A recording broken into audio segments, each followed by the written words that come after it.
Olá, meus amigos, nossas saudações cordiais.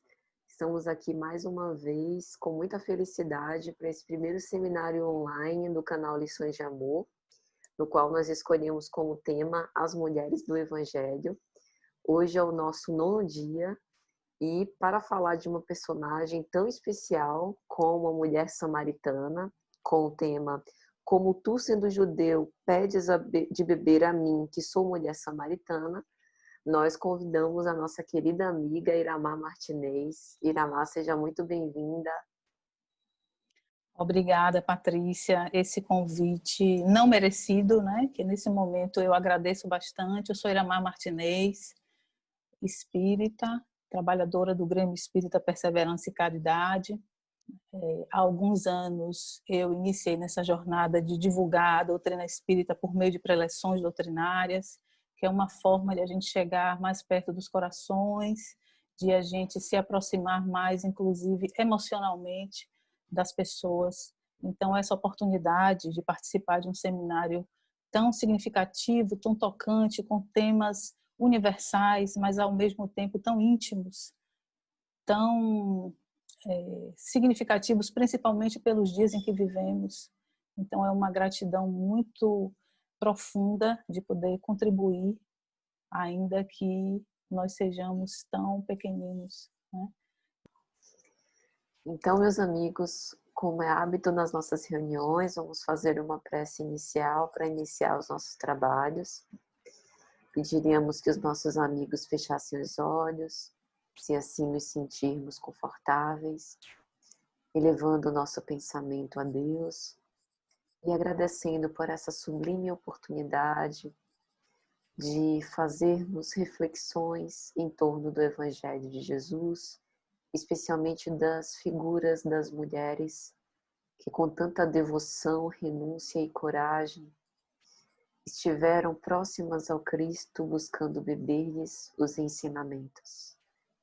Que o Senhor abençoe especialmente a nossa querida amiga Iramar Martinez, a fim de que ela possa ser permeável às boas intuições dos espíritos bons e que do seu coração generoso, sensível, brotem para nós essas reflexões preciosas em torno do seu amor maior. Que assim seja. Assim seja. Falar da mulher samaritana é falar de todos nós, é falar da humanidade. Falar da mulher samaritana é trazer uma lição de uma beleza, de uma simbologia, de uma simplicidade profundas. E nessa nossa conversa, vou tentar trazer aquilo que eu entendi como mais significativo da mensagem do Cristo. Porque mais do que nunca, Jesus, em todo momento, em todas as passagens da Boa Nova, eu penso que Jesus quer trazer sempre uma lição atual. Jesus, naquele momento, lançou uma flecha para o futuro. E nesse momento, nós estamos aqui como alvo dessas flechas divinas enviadas pelo Cristo. E se nós não tratarmos a lição, a mensagem evangélica, como a atualizá-la, a contextualizá-la na nossa vida cotidiana, nada terá significado. O mais importante é exatamente trazer essa mensagem como expressão maior do amor de Deus para nós e como oportunidade de refletirmos acerca do propósito de estarmos aqui.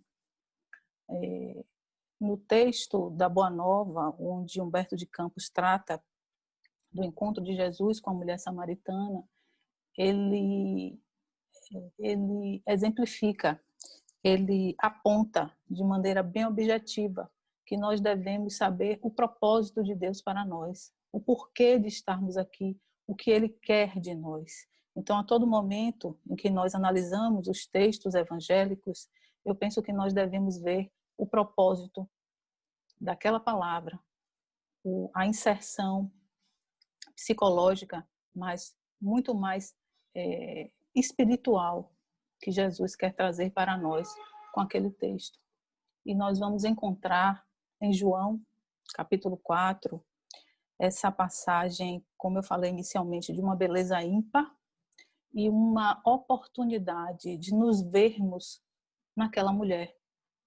cheia de medos, angústias, provavelmente questionamentos, mas que, acima de tudo, teve coragem de se desnudar diante do Cristo. Então, essa passagem do Evangelho, como eu falei em João capítulo 4, é uma das mais belas e mais simbólicas, né? Jesus ensina aí sobre igualdade, sobre respeito, sobre tolerância, sobre a verdadeira adoração, o que é adorar a Deus em espírito e verdade, como ele sempre propôs, a importância de nos desnudarmos, de buscarmos uma condição de intimidade com Deus, para nos colocarmos realmente face a face com a divindade. E a intenção é trazer essa lição eterna para os nossos dias. Como eu havia dito, contextualizá-la com a nossa vivência, são lições imperecíveis, capazes de nos propor uma tomada de atitude libertadora.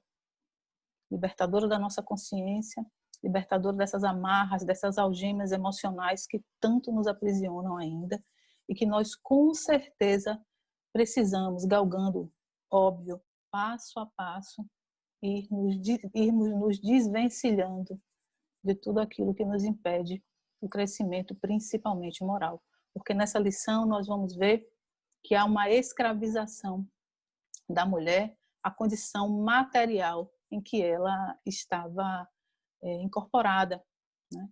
Nós não podemos esquecer nunca, antes de a gente adentrar propriamente no texto evangélico, que àquela época, muito mais do que hoje, se hoje nós falamos da condição desigual da mulher, ou do sexo feminino, ou do gênero feminino nas sociedades, imaginemos naquela época onde havia uma chancela do Estado para isso. Havia toda uma legislação que impedia a mulher de se expressar, onde mesmo um esposo com uma esposa não podiam trocar palavras em público.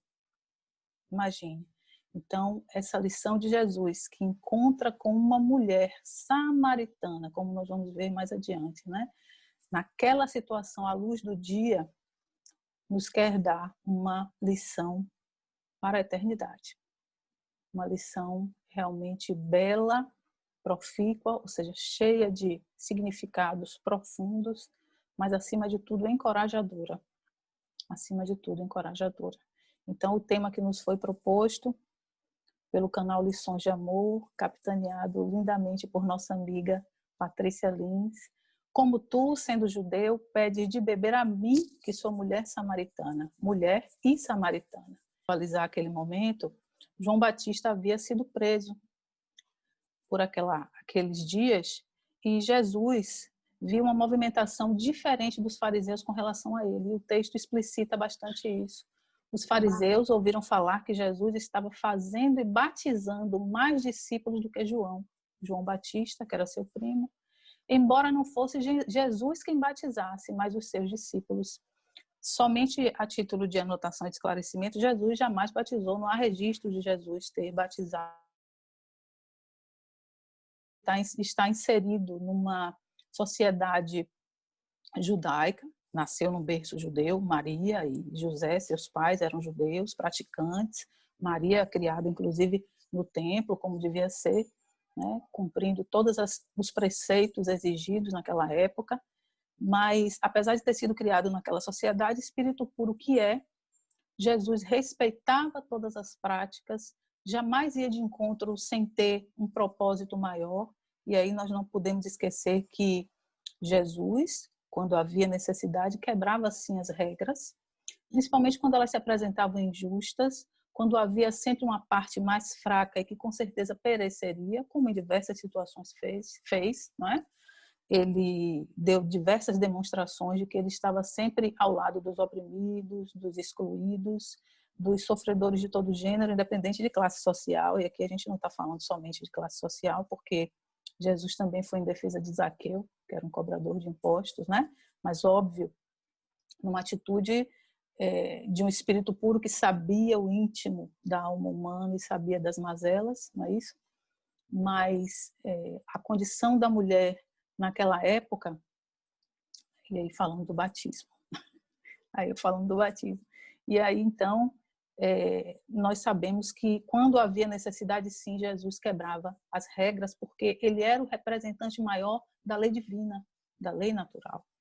E sendo o maior representante da lei divina, natural, eterna e perfeita como o próprio Deus o é, ele sabia quando deveria agir, em que momento deveria agir. Quando Jesus atuou no sentido de tomar partido, né, utilizando uma linguagem atual, tomar partido, ele o fez sempre de maneira responsável, equilibrada.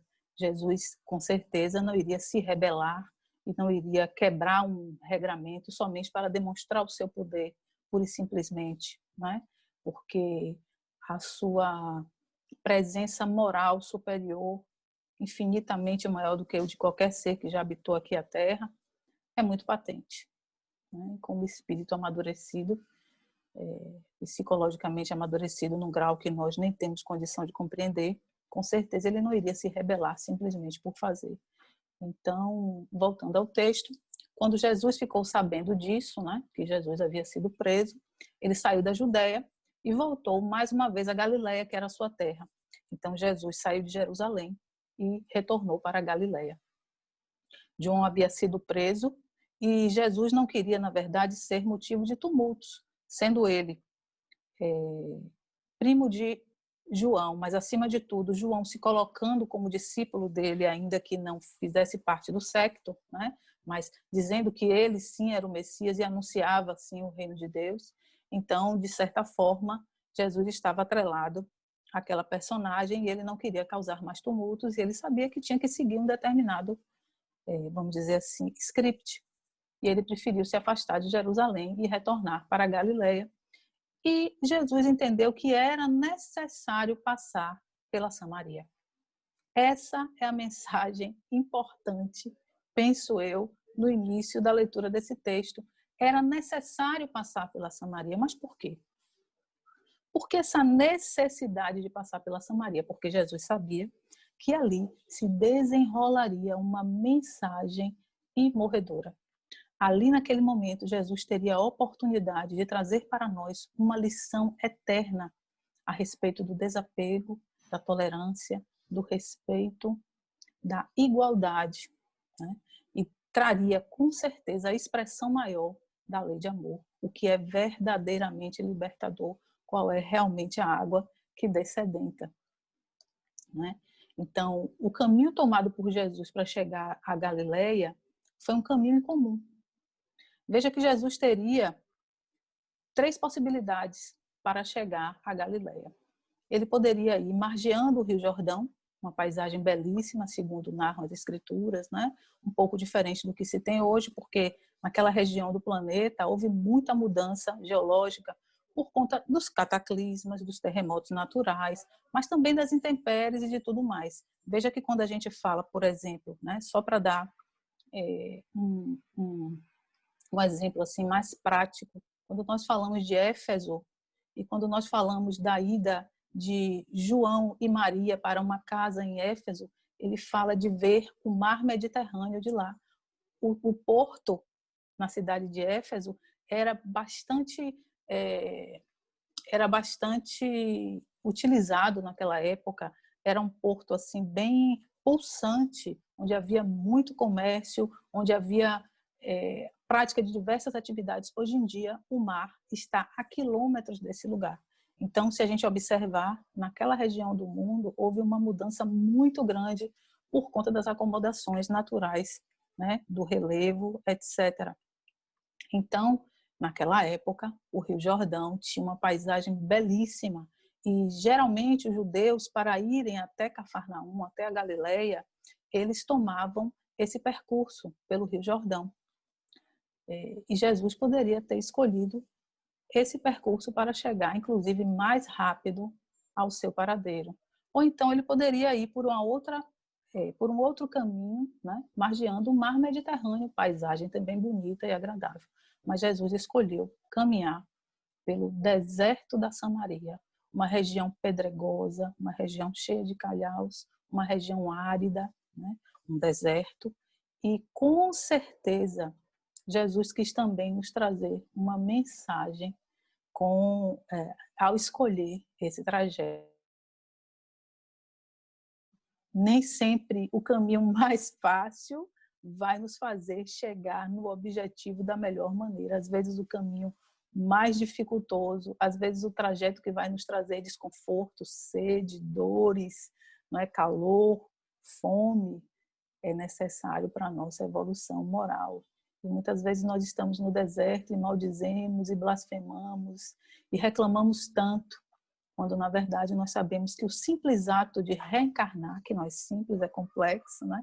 Mas estarmos aqui já é estar, de certa forma, numa espécie de deserto, porque nós sentimos todo tipo de dificuldades por conta do nosso passado espiritual, que reclama a todo momento uma tomada de atitudes melhor, mais correta. Então Jesus escolheu caminhar pela Samaria porque ele sabia que ali, naquele poço que ele encontraria a mulher, se daria uma mensagem, uma lição para os tempos de hoje, né? A gente não pode esquecer nunca que todos os atos de Jesus tinham um propósito superior. Nada que o Cristo disse foi em vão, nada que ele fez não teve um objetivo divino. Em todos os momentos, nós não podemos esquecer que, sendo um espírito puro, como Kardec nos ensina, né, a partir da questão número 100 do Livro dos Espíritos, onde ele fala da gradação dos espíritos da escala espírita, nós vamos ver que o espírito puro, ele não tem mais qualquer necessidade da matéria. Ele já evoluiu ao ápice, tanto moral quanto intelectualmente. Então, Jesus foi um espírito que veio com um propósito que nós ainda vamos levar muito tempo para compreender. Mas ele não fez nada em vão. Todos os atos de sua vida foram, com certeza, milimetricamente, né, planejados. Então, Jesus sabia que teria que passar por ali, estar ali, e com certeza também já havia feito todo o estudo daquela alma que ele iria encontrar. Já sabia de antemão todas as necessidades daquela mulher, todas as dificuldades, o sofrimento, e sabia a ferramenta que ele teria que utilizar para ajudá-la a se libertar daquelas amarras de sofrimento, né? Então, a mensagem de Jesus é para isso. Óbvio que estar com Cristo frente a frente tem um efeito psicológico e espiritual gigantesco, porque é um magnetismo que a gente não tem nem como conceber. Quando a gente fala, por exemplo, de Chico Xavier, uma aura que, segundo dizem os estudiosos da NASA, tinha 25 metros, né? Que Chico andava e as pessoas choravam. A presença de Chico Xavier trazia choro para as pessoas, emoção, e buscava no recôndito daquelas almas necessitadas e aflitas, né, os seus sentimentos mais entranhados. Imagine na presença de Jesus. Mas como hoje nós não podemos ter a presença de Jesus, nós temos o seu evangelho morredouro. Nós temos a sua mensagem eterna, né, imperecível, luz que clareia a todo momento, a todo instante os nossos passos, ilumina as nossas consciências. E é isso que nós devemos buscar a todo momento. Assim, Jesus chegou a uma cidade de Samaria chamada Sicar, perto das terras que Jacó dera a seu filho José. Havia ali o poço de Jacó. Jacó foi um dos principais patriarcas bíblicos, né? Um dos principais patriarcas dessa árvore genealógica do povo hebreu, muito respeitado, muito venerado. E os hebreus, os descendentes, né, desses grandes patriarcas, tanto judeus quanto samaritanos e outros tantos, sempre atribuíam aos lugares considerados sagrados nomes, né, de patriarcas respeitados. Então, esse poço de Jacó, havia uma lenda que dizia que Jacó havia sorvido daquela água juntamente com sua família, com seus animais, né? Não há comprovação, óbvio, mas há uma tradição oral nesse sentido e está lá também escrito, né? Está no texto bíblico. Então Jesus, cansado da viagem, sentou-se à beira do poço. Isto se deu por volta da hora sexta. Esse é um outro dado importante. Veja, a hora sexta significa ao meio-dia. Jesus foi ao poço de Jacó, um patriarca bíblico importante, mas muito venerado principalmente pelos samaritanos, né? À luz do dia, ao meio-dia. Ao meio-dia é o momento em que não há sombra. Se o tempo estiver bom, ao meio-dia, todo mundo se vê, todo mundo se observa. E foi isso que Jesus fez. Jesus foi ter com aquela mulher ao meio-dia, à luz do dia, sem nada para ser escondido e com certeza com um propósito. Nisso veio uma mulher samaritana tirar água. Disse-lhe Jesus: dê-me um pouco de água.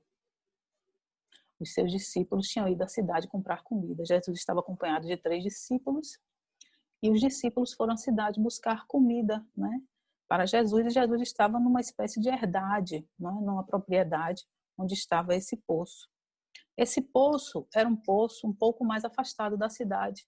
Havia diversos poços, né, nos arredores, e a gente não pode esquecer que numa região desértica, um poço tem uma importância, um significado muito grande. As pessoas realmente passavam a sua vida buscando água, né? Não havia os recursos que a gente tem hoje. E veja que esta mulher foi num poço mais afastado para buscar a água de que necessitava, no poço de Jacó, naquela hora, ao meio-dia, e encontrou-se com Jesus. A mulher samaritana lhe perguntou: como tu, sendo judeu, pedes de beber a mim, que sou mulher samaritana? E aí, lembrando, judeus e samaritanos eram inimigos ferrenhos, eram séculos, eram quase 1000 anos de séculos e séculos de inimizade. E Jesus lhe respondeu: se você conhecesse o dom de Deus e quem lhe está pedindo água, você lhe teria pedido a ele, você lhe teria pedido e ele lhe teria dado água viva. Vejamos a mensagem que Jesus quer trazer com essa passagem. E antes eu queria falar um pouquinho a respeito de judeus e samaritanos para a gente compreender de maneira óbvia, né, bem... a gente não teria como se aprofundar muito agora, né, porque o tema é um pouco extenso, mas apenas para a gente ter uma ideia, judeus e samaritanos, eles eram descendentes de um mesmo tronco genealógico. Né? Eles descendiam de uma mesma árvore, vamos dizer assim, como praticamente todos os povos do Oriente Médio da época. Né? Existia, na verdade, uma origem, um tronco comum para todos eles, descendentes geralmente de tribos que eram irmanadas. Havia, inclusive, casamentos endogâmicos, como a gente sabe, né? Que hoje em dia há uma proibição, mas antigamente existiam esses casamentos endogâmicos, que é uma forma, inclusive, de preservar a raça. As pessoas, os primos casavam com os primos, né? Existem histórias até de irmãos que se casaram, né? Algumas tribos europeias até pouco tempo faziam isso, principalmente na Lapônia, né? Por isso até pouco tempo se entendia que a única raça pura que existia no mundo eram os lapônicos, o pessoal da Lapônia, porque os casamentos eram endogâmicos, mas ainda assim uma discussão. Mas com relação a essas tribos lá do Oriente Médio, né, em tempos mais recuados, havia esses casamentos endogâmicos. Então, havia uma junção sanguínea muito grande deles. Mas houve um cisma e as 10 tribos do norte separaram-se de 2 tribos do sul. Né? E aí isso aconteceu séculos antes de Jesus. Eles se separaram basicamente por divergências religiosas. Muitas vezes na questão do entendimento da aplicação da lei de Moisés. Para os samaritanos, havia um entendimento de que apenas o Pentateuco, apenas a lei mosaica deveria ser reverenciada, cumprida e respeitada. Né? E os judeus entendiam que não. Os outros livros também teriam que ser colocados porque viriam sim de uma fonte fidedigna, divina.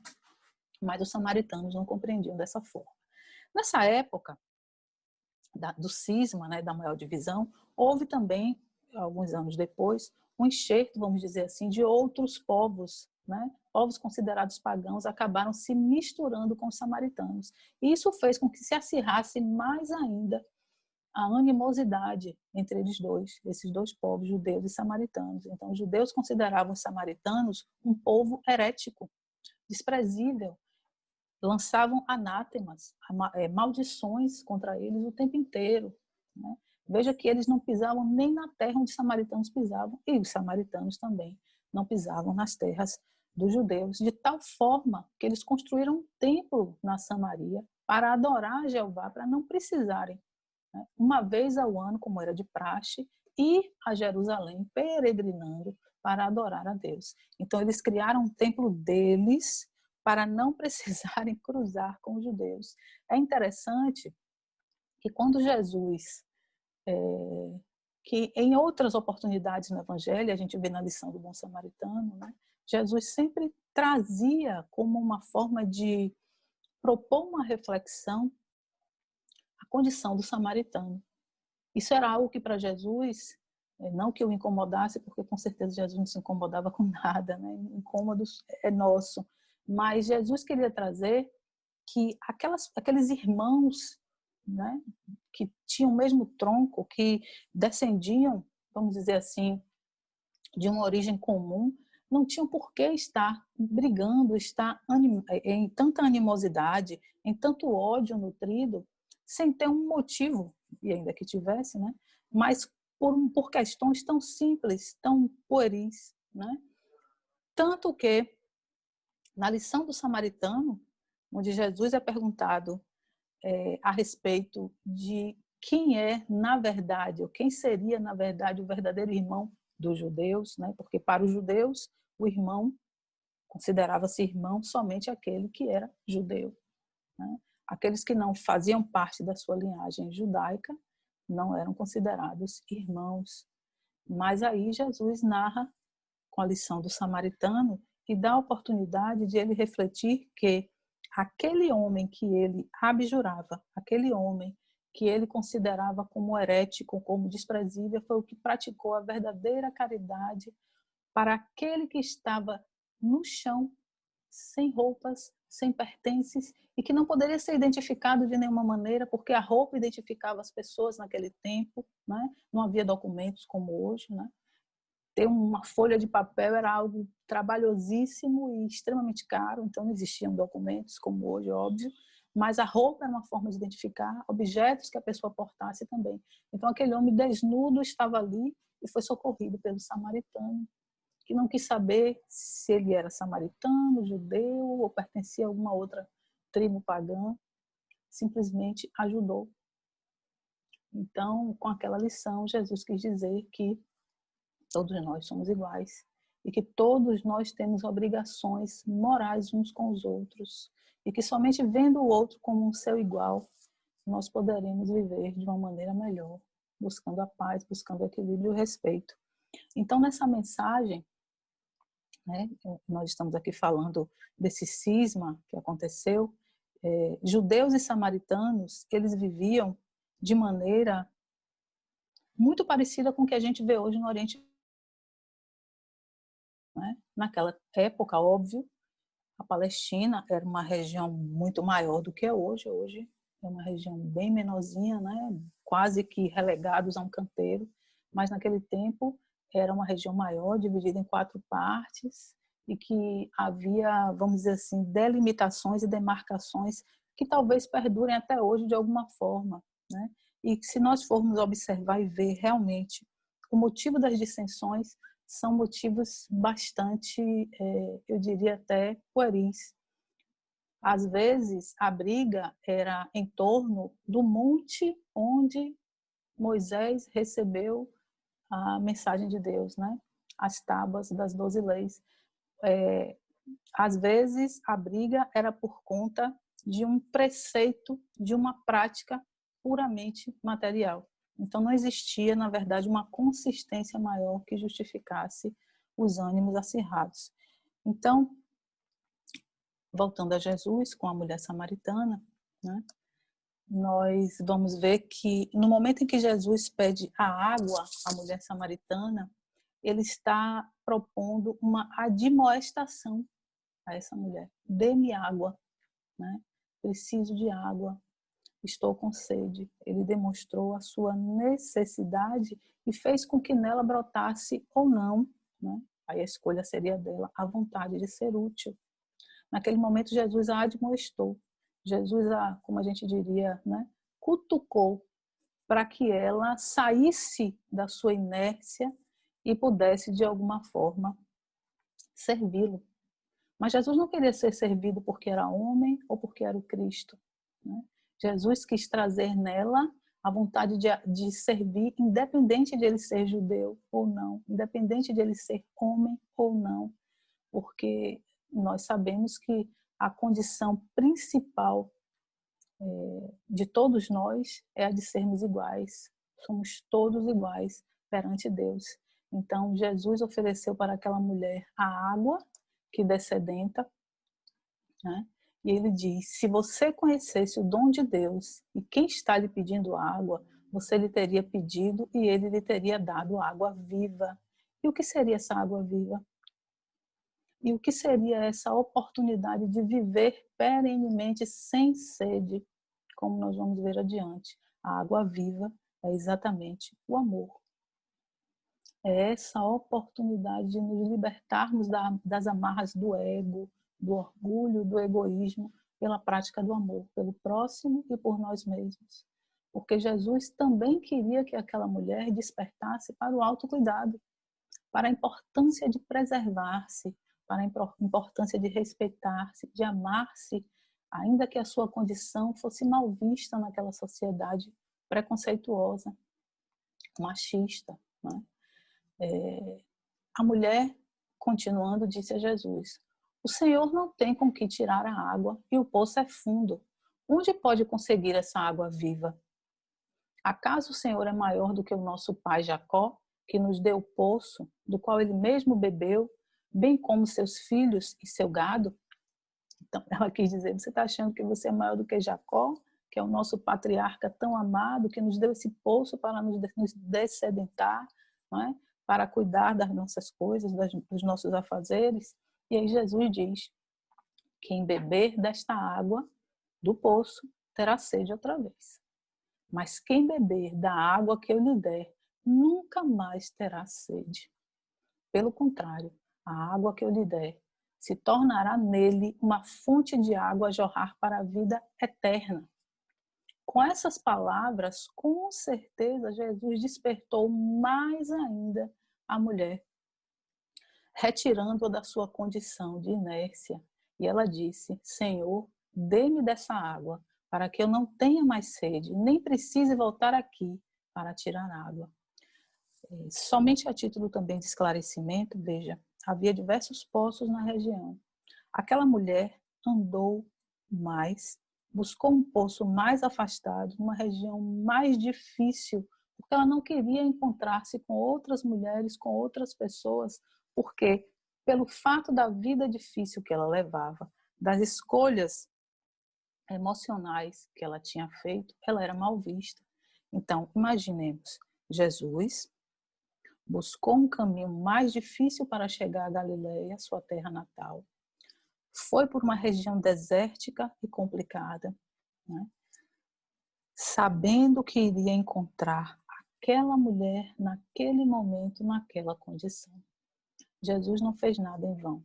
Jesus fez sabendo que aquela lição e aquela mensagem seriam importantes para que nós agora refletíssemos acerca da nossa própria condição e, acima de tudo, da nossa forma de ver o outro, da nossa forma de agir com o outro, dos julgamentos, do preconceito, da intolerância, do egoísmo, do orgulho, da vaidade. Todas essas amarras que nós elaboramos e que nos colocam como espíritos ainda muito atrasados. Nós que acreditamos na imortalidade, nós que sabemos que a lei de evolução está trabalhando o tempo inteiro, mas que ainda não despertamos para o que realmente é importante em nossas vidas. E a mulher disse: dê-me dessa água para que eu não tenha mais sede, nem precise voltar aqui para tirar água. Imagine uma proposta dessa, uma água que descedenta para sempre. Ela imaginou que fosse uma água material, porque até aquele momento, toda a forma de viver daquela mulher era pelas sensações imediatistas. Ela numa situação cada dia mais de infelicidade. E Humberto de Campos diz, não é, que ela tinha se afastado de Deus, que ela era alguém que não sabia adorar a Deus, mas que, acima de tudo, tinha se afastado da paternidade divina, que estava triste e sofredora, exatamente por isso, porque buscava, no imediatismo das relações, satisfazer os seus desejos. Então, o magnetismo de Jesus libertou aquela mulher naquele momento das amarras do medo, da covardia moral, de forma que ela, mesmo sabendo que ele era judeu e homem, aceitou a água que ele ofereceu, né? Mas com certeza, aquele psiquismo divino que habita Jesus buscou lá dentro dela, e ela com certeza o reconheceu como alguém maior, como nós vamos ver agora. E ele lhe disse: vá, chame o seu marido e volte. Aí, nessa parte, fica parecendo que faltou alguma coisa antes, né? Ele estava falando de água, de vida eterna, de fonte descedentadora, de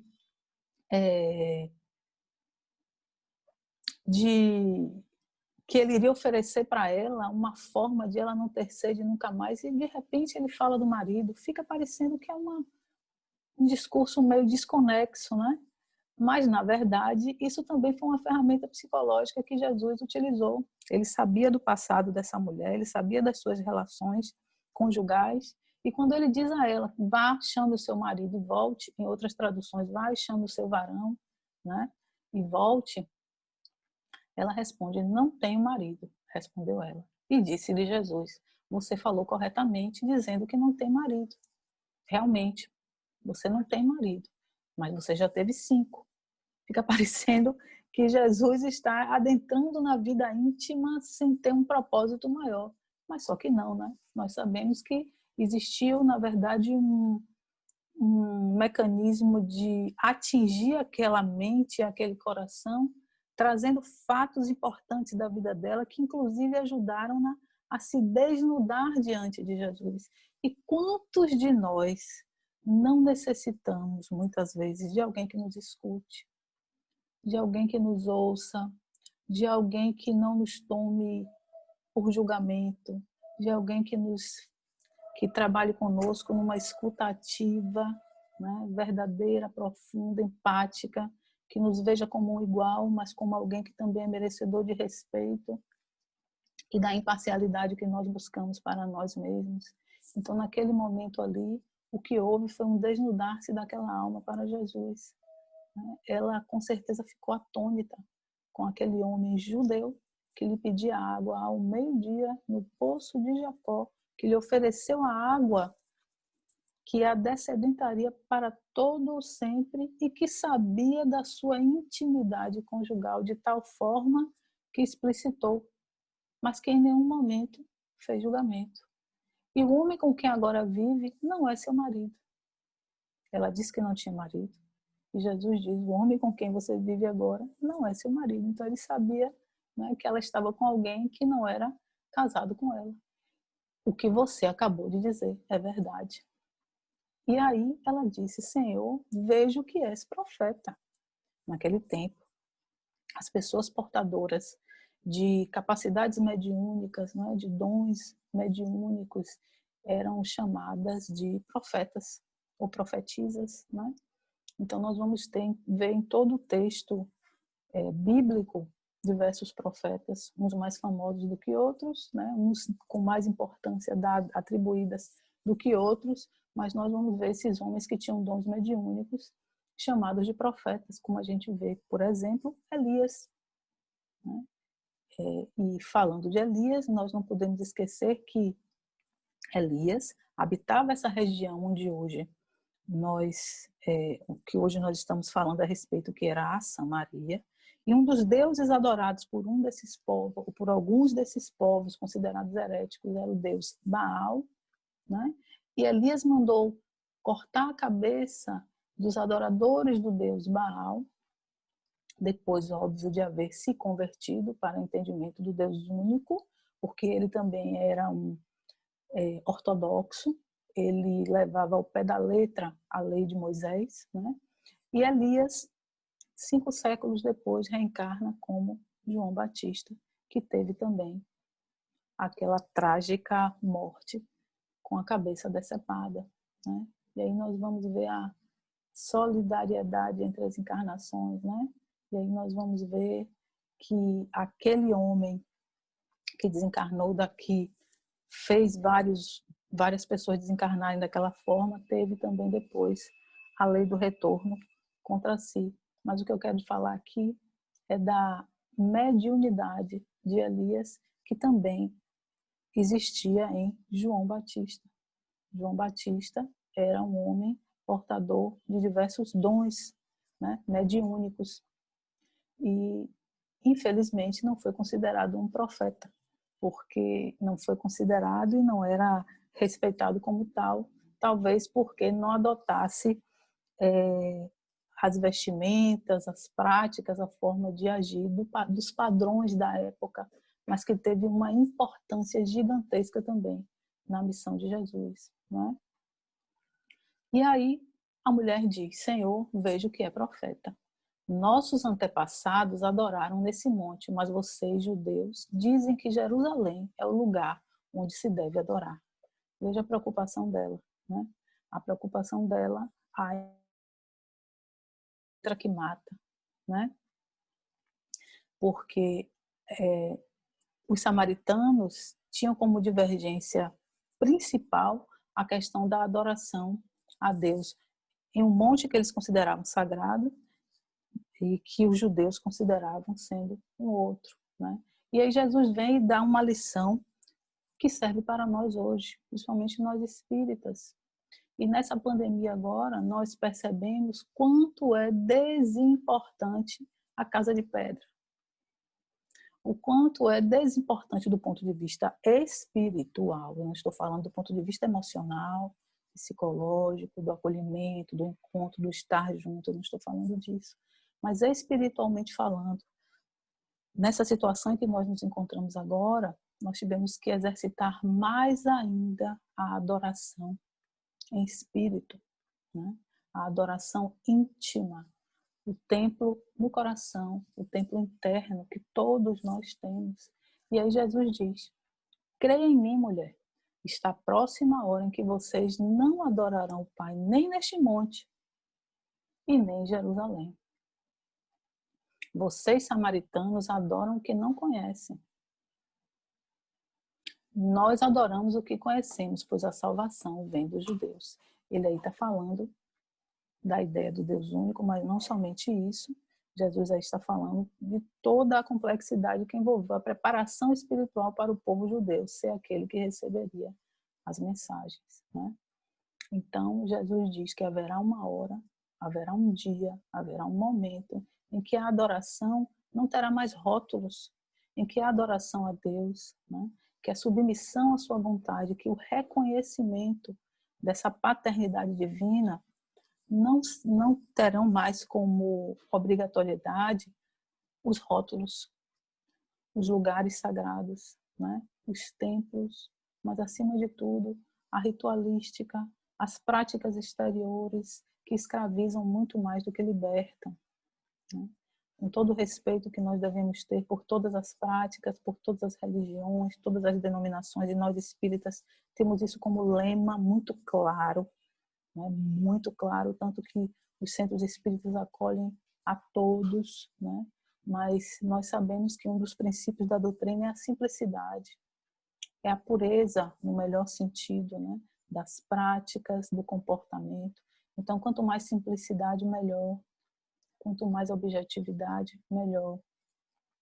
E nós, enquanto espíritos, sabemos que, aos poucos, nos desvencilhando dessa necessidade de quejandos, dessa necessidade de amuletos, dessa necessidade de objetos, nós vamos estar também nos libertando emocionalmente, que é o principal. Vamos estar burilando os nossos sentimentos. E quando nós falamos em Jesus como um espírito puro, um espírito que atingiu o auge, o ápice da escala evolutiva, é um espírito que não tem mais qualquer necessidade, que não sofre mais nenhuma influência da matéria. E nós estamos caminhando para isso. E pequenos atos, pequenas ações nos ajudarão. Pequenas ações fortalecerão a nossa vontade, que é uma alavanca importante, como nos ensina Emmanuel em Pensamento e Vida, né? A vontade é uma mola mestra. A vontade é que direciona a criação. O nosso pensamento é impulsionado pela vontade. Se essa vontade é pálida, com certeza teremos mais dificuldade de alcançar determinados objetivos. Mas se essa vontade ela é viva, forte, nós alcançaremos o nosso objetivo de maneira mais célere, né? Então Jesus nessa mensagem diz que adorar a Deus prescinde de rótulos, prescinde de lugares. O altar é interior, é o altar particular que todos nós temos, né? É a forma íntima que nós temos de lidar com a divindade. Quando nós falamos da região da Samaria, nós estamos falando de 5 povos que passaram a compor a estrutura social, né, dessa região. Eram mais ou menos 5 povos que não tinham muita similitude entre si do ponto de vista cultural e religioso, mas que se juntaram, né, com permissão dos monarcas da época. Então esses povos se juntaram, não é isso? E cada um provavelmente adorava a um Deus separadamente.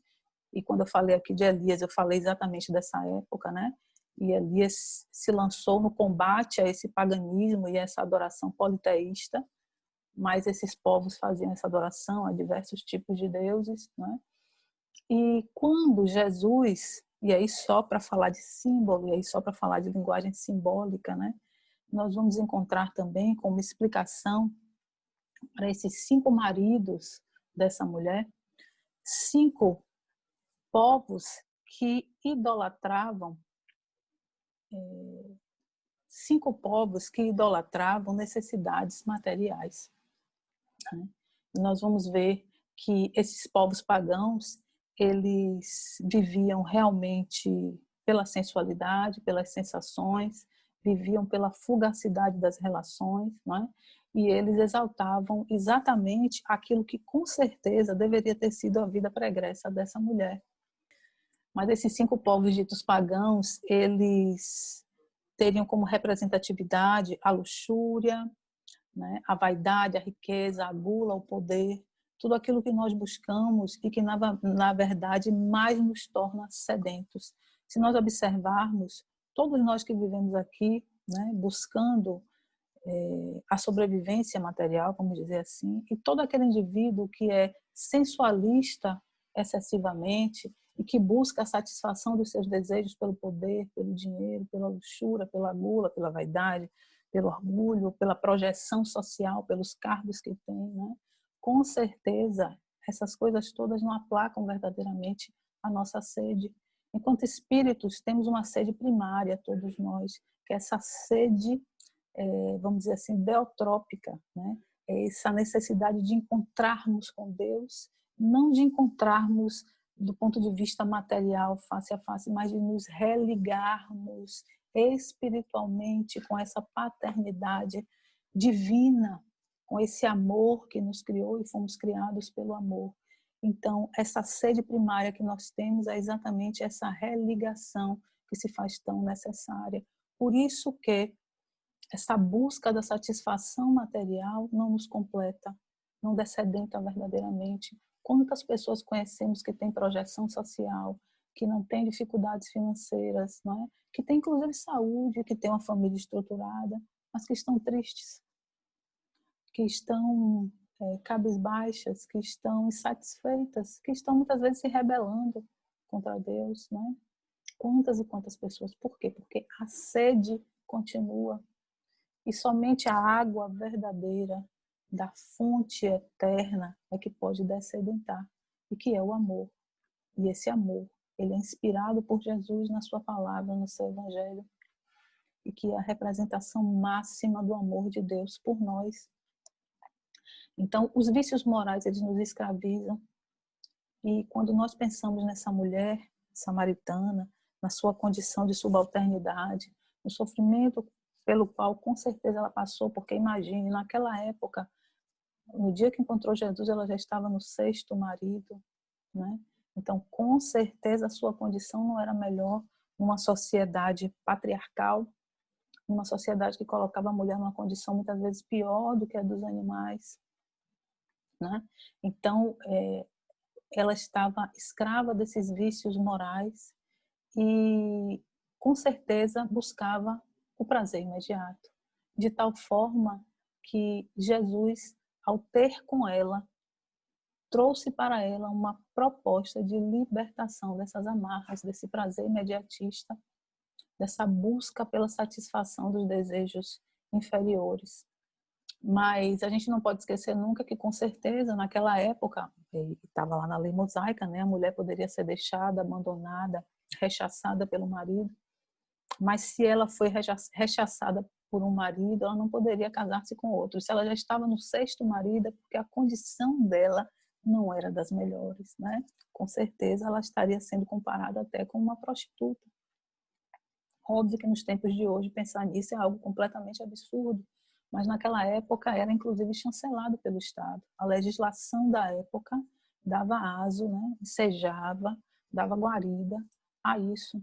Então, com certeza os maridos buscavam nela o prazer imediato e com certeza abusavam da sua condição de inferioridade, né? Perante aquela sociedade desigual. E Jesus quis, com aquela presença junto a ela, fazer um trabalho parecido com o que fez com Maria de Magdala, né? Buscar dentro dela toda a força necessária para se libertar das amarras do prazer imediato. Maria Madalena é um dos maiores exemplos de transformação dos evangelhos, juntamente com Saulo, né, de Tarso.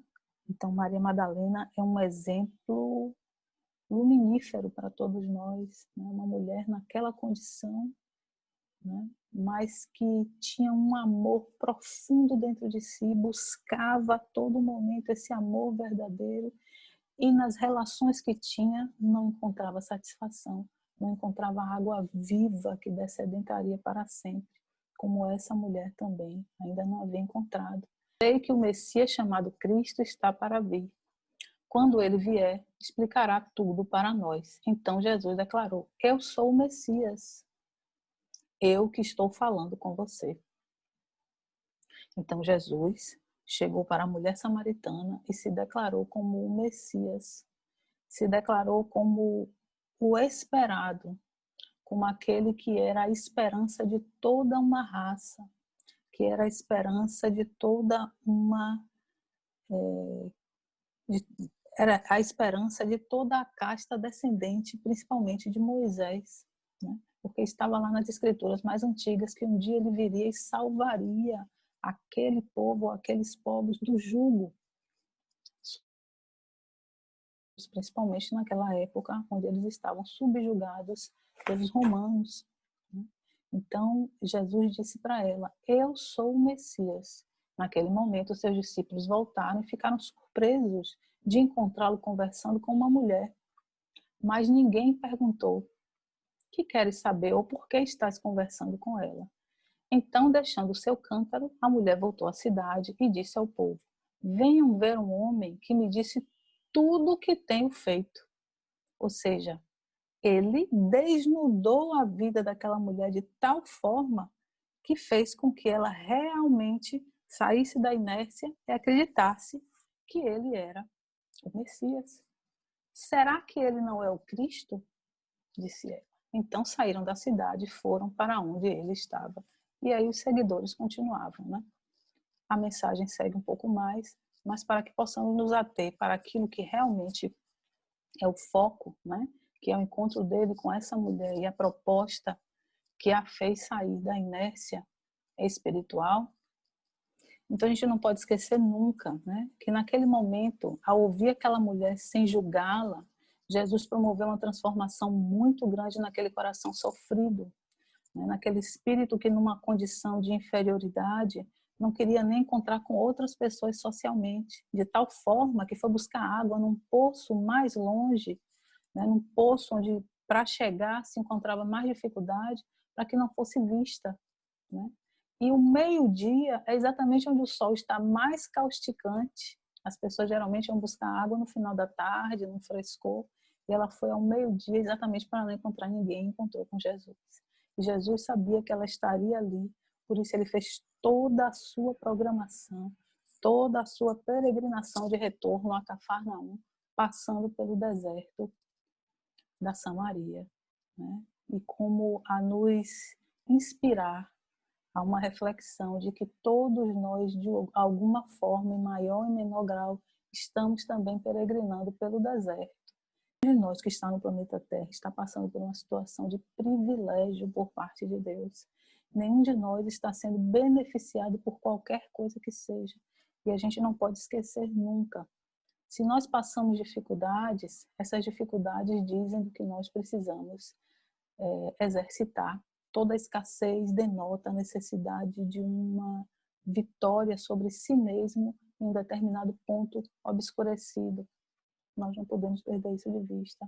E tudo aquilo que é facilidade, tudo aquilo que nós consideramos como facilidade, é, na verdade, algo que a gente precisa doar, distribuir, dar a quem precisa, seja em que nível for. Se nós temos conhecimento, se nós temos saúde, né?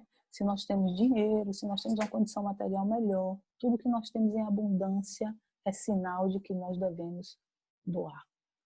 Sempre. Nós não temos facilidades para o refestelamento. Nós não temos facilidades para vivermos uma vida de abundância inócua e totalmente desguarnecida de um propósito maior. Nós não viemos aqui para as diversões puramente, nós não viemos aqui para usarmos e abusarmos dos bens materiais que Deus colocou na nossa vida para as nossas satisfações, não. Porque isso também não aconteceu. Tudo aquilo que é abundante em nós é para ser doado, né? E o exemplo de Jesus é exatamente esse. Naquele momento, né? Naquele momento, Jesus deu para a mulher o que tinha de principal, que era o amor, em forma de escuta, de acolhimento, de esclarecimento e de direcionamento. E todos nós encontraremos a água verdadeira, a água que descedenta, a verdadeira fonte e não o poço, porque a fonte é a água que jorra, que passa, que não fica retida, é a água que se movimenta e que acaba beneficiando a diversas pessoas em diversos lugares. A fonte jorra, a fonte é manancial. O poço é água estagnada. O poço é água que está ali de maneira mais represada. E nós sabemos que a fonte da água, da vida, ela está jorrando a todo momento. E ela não está lá na Palestina, e ela não está lá em Jerusalém, né? Ela não está em nenhuma localidade material ou até espiritual, porque essa fonte está dentro de nós. Todos nós fomos criados à imagem e semelhança de Deus, né? E aí, na interpretação mais profunda que a gente possa ter, né? Como fagulha divina, como centelhas divinas. Então, essa fonte imorredora e geradora do amor, que é a verdadeira água que descedenta, está dentro de nós. Nós temos dentro de cada um de nós esse gritando, pulsando para ser empregado em prol daqueles que necessitam. Então, a verdadeira condição de encontrarmos a paz, de encontrarmos a saúde integral, o contentamento, o prazer verdadeiro, a alegria genuína é no serviço ao próximo. Servir, buscar ser útil, buscar ser instrumento de melhora, buscar silenciar no momento certo, buscar encontrar prazer em ser instrumento de paz, de concórdia, de amizade, de fraternidade, colocando para trás tudo aquilo que nos coloca numa condição de inferioridade, né? Então Jesus demonstra ali com isso que ele não veio apenas para os judeus, como ele também não veio apenas para os espíritas, como ele não veio apenas para nós. Jesus traz nessa mensagem toda a humanidade. Ele nos iguala a todos, independente da nossa condição feminina ou masculina, da nossa classe social, das nossas escolhas culturais ou religiosas. Jesus o tempo inteiro aponta que, sendo o maior representante de Deus na Terra, ele escolheu a todos. e a sua palavra, fonte de vida eterna, veio para todos. Todos aqueles que tiverem a coragem de se desnudarem e de se decidirem por esse caminho. Quer dizer que de uma noite para o dia nós vamos nos tornar perfeitos, sem defeitos? Não, não é isso. É que escolher caminhar com Jesus é um processo. Escolher caminhar com Jesus é processual, não é imediato. Eu decidi, eu escolhi, eu movimentei a minha vontade e eu vou galgando passo a passo até alcançar a condição de poder ser também espírito puro, né? Nós estamos aqui para isso. Nós não podemos esquecer que, sendo o governador do planeta e vivenciando na carne, né? Vivenciando, encarnado, todas as experiências que Jesus viveu, ele veio nos mostrar principalmente o quanto é importante nos desnudarmos do orgulho, da vaidade, da cupidez, do egoísmo, né? De todos esses sentimentos que nos colocam numa condição ilusória de superioridade, porque todos nós somos igualados pela condição de espíritos imortais que somos, todos criados simples e ignorantes e galgando os degraus a partir da nossa movimentação. Então, todos nós depositamos nossas expectativas, muitas vezes, nas outras pessoas, e isso nos frustra, né? Toda vez que nós depositarmos a nossa felicidade, que nós depositarmos a nossa paz, a nossa alegria, o nosso contentamento nas pessoas e nas coisas, a possibilidade de frustração é muito grande. E provavelmente foi isso que aconteceu com aquela mulher. Ela depositou naquelas relações fugazes a satisfação de desejos, a satisfação das suas vontades imediatas. E Jesus vem e lhe diz que a sede continuaria, porque tudo aquilo era ilusório. Somente a verdadeira água trazida pela palavra do Cristo, que é o Evangelho, pode nos tirar da condição de espíritos sedentos. O que nós devemos destacar é com relação à nossa vivência com Deus, né? Veja que Deus é representado aí nessa passagem como um sétimo marido. É como se Jesus apresentasse para ela o verdadeiro casamento, né? No Antigo Testamento, nós vamos encontrar, vamos ouvir falar sempre de casamento com Deus, matrimônio com Deus, né? Como uma forma de nos libertarmos do jugo daquilo que ainda nos traz infelicidade. Então, o verdadeiro casamento que aquela mulher teria, que seria já o sétimo, seria o seu conúbio com a divindade, mas verdadeiramente, sem preocupações estereotipadas, sem preocupações de onde orar, onde adorar, né? Na verdade, utilizando os recursos espirituais que ela tinha, os recursos morais que ela tinha.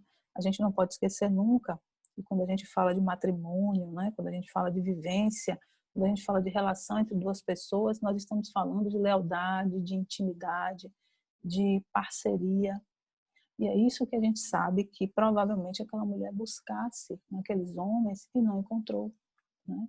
Essa intimidade verdadeira, com respeito, buscando ser acima de tudo, buscando acima de tudo respeitar os limites de cada um, respeitar a dignidade uns dos outros. E ela, na verdade, não encontrou isso nesses homens, tanto que Jesus falou, tanto que Jesus declarou, né?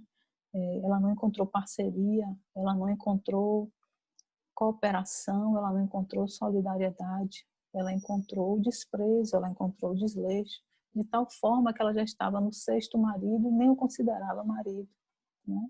Porque na verdade não era como Jesus disse. E o verdadeiro casamento dela chegaria nesse conúbio com Deus. Sétimo marido, esse sim, leal, respeitoso, com a sua dignidade, com a sua condição feminina, esse sim, aguardando sempre, sem esperar, fazendo sempre sem esperar recompensa e aguardando, independente da sua condição, aguardando e esperando o momento certo para esse reencontro, né? Nós vamos ver em diversas passagens do Evangelho, dos Evangelhos, esse reencontro com o Pai, né? Estampado como algo que muitas vezes era tido como o cair em si, o tomar, vamos dizer assim, uma decisão firme, né? A partir de um processo de sofrimento, a partir de um caminhar pelo deserto, a partir de uma retomada de consciência. Então, com certeza, a proposta de Jesus com essa mensagem libertadora é exatamente essa, de nos fazermos, ainda que estejamos andando pelo deserto, ainda que estejamos com sede, ainda que estejamos sendo maltratados pelas intempéries, pelas altas temperaturas, né, da região desértica, ainda que estejamos maltratados pelo terreno acidentado, ainda que nós estejamos desconfortáveis, estejamos alegres e felizes com o trajeto, porque o objetivo é a paz verdadeira, a alegria genuína, a saúde integral.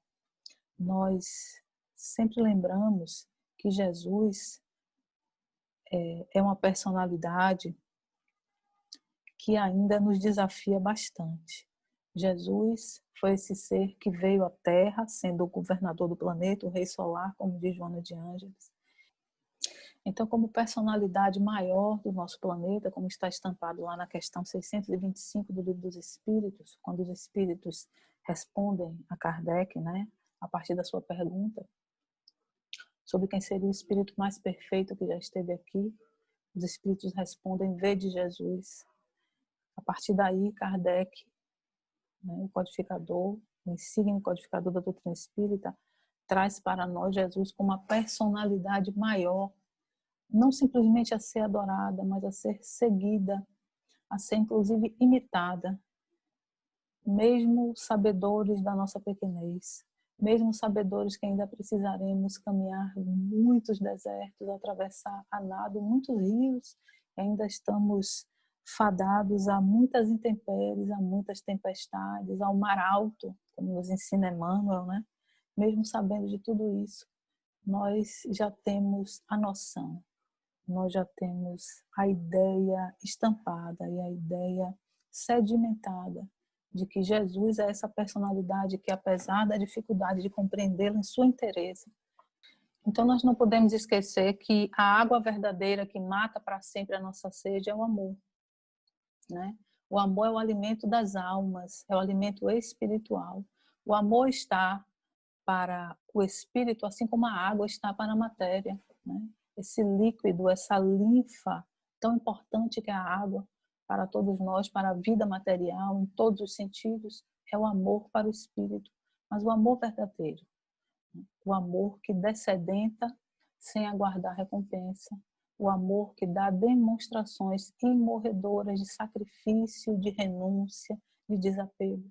E é esse amor que Jesus quer trazer para nós com essa mensagem imperecível. O amor que liberta das algemas de tudo aquilo que nos atrasa, o amor que nos liberta das algemas da ilusão, da hipnose da matéria, né? O amor que nos faz nos afastarmos da perversidade das nossas escolhas equivocadas. Há uma mensagem no livro Desperte e Seja Feliz, da benfeitora Joana de Ângeles, O Homem Jesus.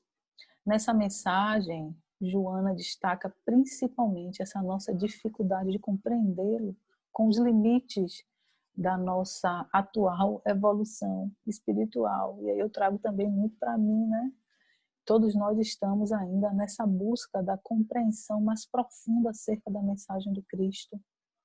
Trazer essa profundidade é facilitar muito o nosso entendimento de uma mensagem libertadora, de uma mensagem eterna, sendo Jesus o principal representante de Deus que já esteve aqui no planeta, né? Com certeza não seria fácil compreendê-lo em sua inteireza. E nessa mensagem que nós trouxemos hoje, nessa passagem, capítulo 4 do Evangelho de João, nós vemos que Jesus fez toda uma programação para estar no lugar certo, com a pessoa certa, na hora certa. E com isso nos incitar a uma reflexão acerca do que nós podemos fazer pelo próximo. Veja que naquele momento em que Jesus admoestou aquela mulher para servir-lhe água, ela poderia não ter feito. Ela poderia não ter respondido. Ela poderia ter se retirado, sendo mulher samaritana, conversando com um homem judeu à luz do dia, no Poço de Jacó, um lugar célebre para a localidade, né? Mas com o seu magnetismo, com o seu psiquismo, com o seu olhar, né, penetrante e lúcido, Jesus pôde trazer a melhor porção daquela mulher. E é exatamente isso que ele quer com a sua mensagem, trazer de nós a nossa melhor porção. Nós todos podemos ser servidores nessa seara do Cristo. Nós todos temos condições, ferramentas, temos dons, temos material, moral já para sermos servidores do Cristo. Ainda que estejamos necessitados de caminhar, de dar muitos passos ainda no processo evolutivo, nós já temos essa condição. E é exatamente isso que Jesus propõe com essa mensagem. Quando ele pede água, a mulher, ele está nos pedindo para agirmos da mesma forma.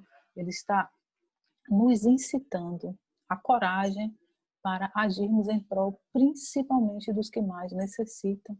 E nesses tempos, onde há escassez de aconchego, escassez de convivência verdadeira, de fidelidade, onde há tantas demonstrações de desamor, de desafeto, é que nós precisamos mais do que nunca aceitar esse convite do Cristo para oferecermos a água verdadeira que descedenta, que é a sua palavra, o seu evangelho em forma de amor e ação, que é a caridade.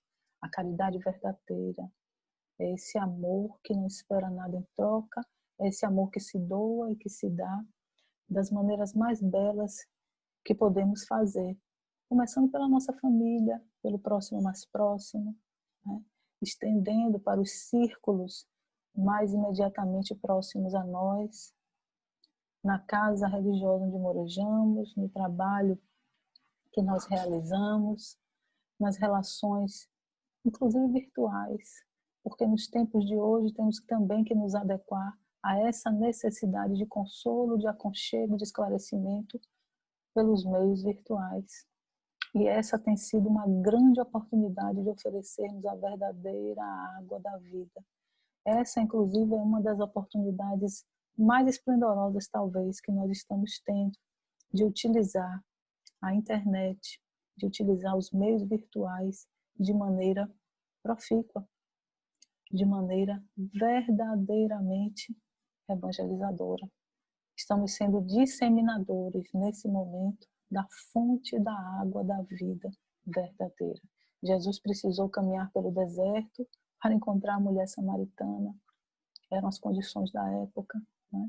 E nós agora podemos atravessar os oceanos, podemos alcançar qualquer ponto do planeta pelos meios virtuais, alcançar qualquer coração sedento, qualquer coração necessitado da verdadeira água que jorra da fonte da vida, essa fonte que banha, essa fonte que alimenta, essa fonte que, acima de tudo, traz a abundância para corações e mentes necessitados através da palavra certa, no momento certo, como fez Jesus com aquela mulher necessitada de amparo e de aconchego. E nós, quanto que podemos fazer, principalmente pelas mulheres também necessitadas, pelos corações necessitados, pelas pessoas que precisam de uma escuta verdadeira, sem julgamento, né? De alguém, pelas pessoas que precisam ser acolhidas por um coração desejoso de ajudar, sem aguardar recompensa, sem apontar, sem encerrar a conversa antes do outro terminar, que é tão importante, né? Então, eu acredito muito que nesse momento, essa lição é para nos trazer a coragem de sairmos da nossa inércia e podermos ser verdadeiros seguidores de Jesus, verdadeiros disseminadores da água, da fonte, não a do poço que fica represada, mas a da fonte, que segue e que jorra e que é o verdadeiro amor. Ele descedenta e ele alimenta imorredoramente. E aí nós trazemos a mensagem de Joana acerca da personalidade de Jesus para dizer que no atual estágio da psicologia profunda, o estudo da personalidade de Jesus não se torna conclusivo por ausência de agudeza, recursos técnicos e profundidade de entendimento da sua respeitável doutrina. O homem de Nazaré transcende as dimensões da análise convencional, pelo menos nos termos do pensamento que se deriva das belas, mas não concluídas, por enquanto, contribuições freudianas. Jesus transcende desse modo os estágios do processo de evolução na Terra, porquanto ele já era o construtor do planeta quando sequer a vida nele se apresentara. Limitá-lo nas estreitas linhas psicológicas do ânima, como do ânimos, ou simultaneamente, seria cingi-lo a limites do entendimento analítico em forma definitiva, aprisionadora. Numa visão de psicanálise perfunctória, poder-se-ia situá-lo como sendo uma síntese de ambas as polaridades em harmonia emocional. É importante destacar que Jesus não fez escolhas pelos homens ou pelas mulheres, mas pelas almas necessitadas. Por óbvio, naquela época, onde havia uma subalternidade feminina, as mulheres se colocavam mais frágeis, como ainda é, muito mais naquela época.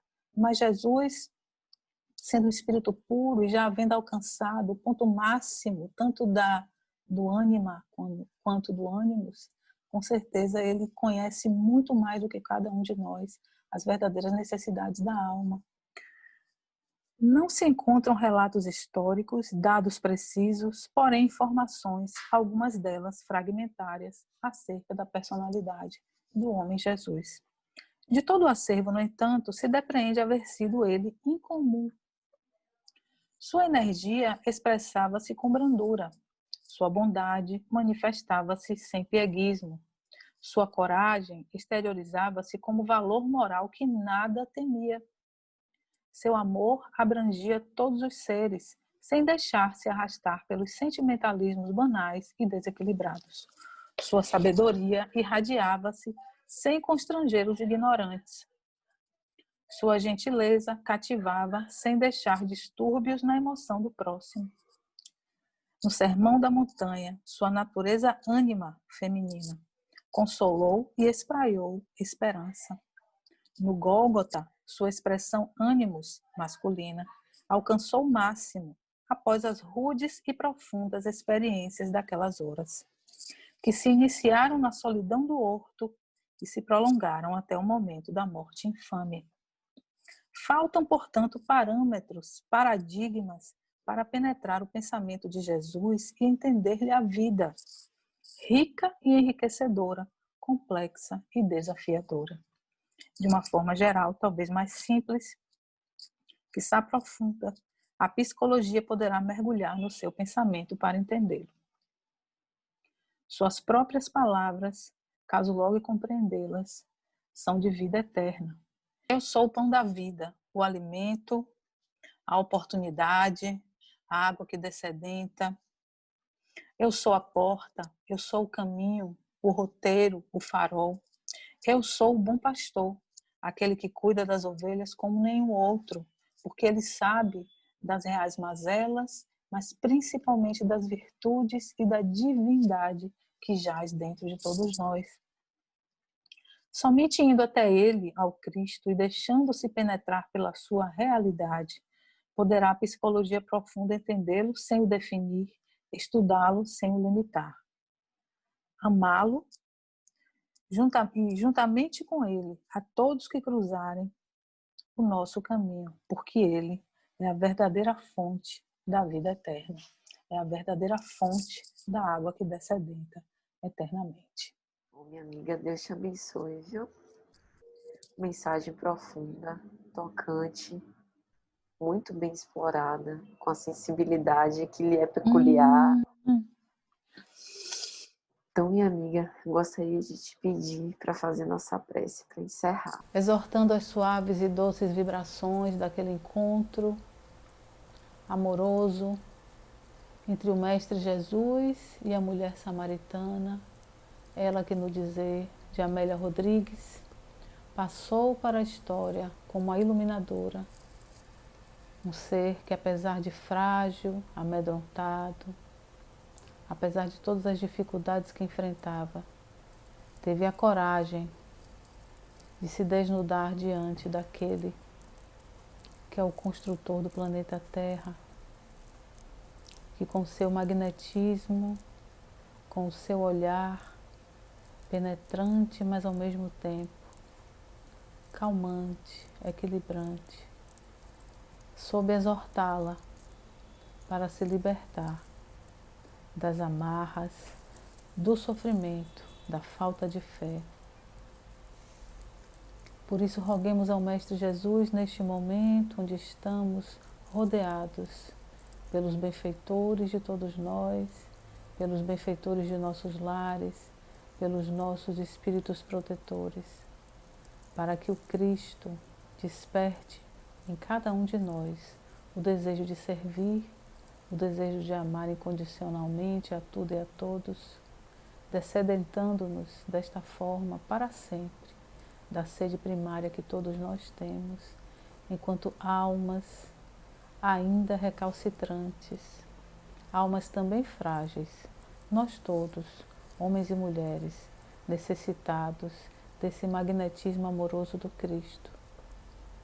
Rogamos a Ele que nos ampare, que nos guie, que faça perseverar em nós a vontade de sermos instrumentos dele, onde quer que estejamos. Que sejamos o bálsamo necessário em nossas famílias, no trabalho, na casa espírita, em todos os lugares onde estejamos movimentando as nossas energias. Que sejamos aquele também que descedenta. Porque há muitos corações necessitados da água viva, verdadeira, dessa fonte morredora, que é o amor em ação, a caridade. E que nós sejamos instrumentos, que nós sejamos canalizadores desta água que acima de tudo encharca corações e mentes, libertando-nos de qualquer resquício do mal, de qualquer resquício da sombra que ainda nos acompanha. Que a mensagem da mulher samaritana possa tocar cada um de nós de maneira especial nesta noite, fazendo-nos refletir de maneira suave, tranquila e amorosa, exortando-nos para aquilo que é o mais importante em nossas vidas, a nossa entrega na obra do Cristo, a nossa entrega no amor, na compreensão, no perdão, na afabilidade, na doçura, no esquecimento muitas vezes de nós mesmos, em prol de todos aqueles que mais necessitam. Que o Mestre Jesus permita que tenhamos uma semana tranquila e produtiva no bem. Que todas as nossas dificuldades possam ser enfrentadas com bom senso e tranquilidade. E que a mensagem maior dessa água, dessa fonte luminosa que jorra dentro de nós, possa acender definitivamente a vontade de amar. Sê conosco, Jesus, sê conosco, Mestre maior, amigo de todas as horas, em todos os momentos, agora e sempre, assim seja. Nossa gratidão. E, meus amigos, amanhã nós temos o nosso encerramento do seminário, contamos com a participação de todos, se Deus assim permitir. Até a próxima.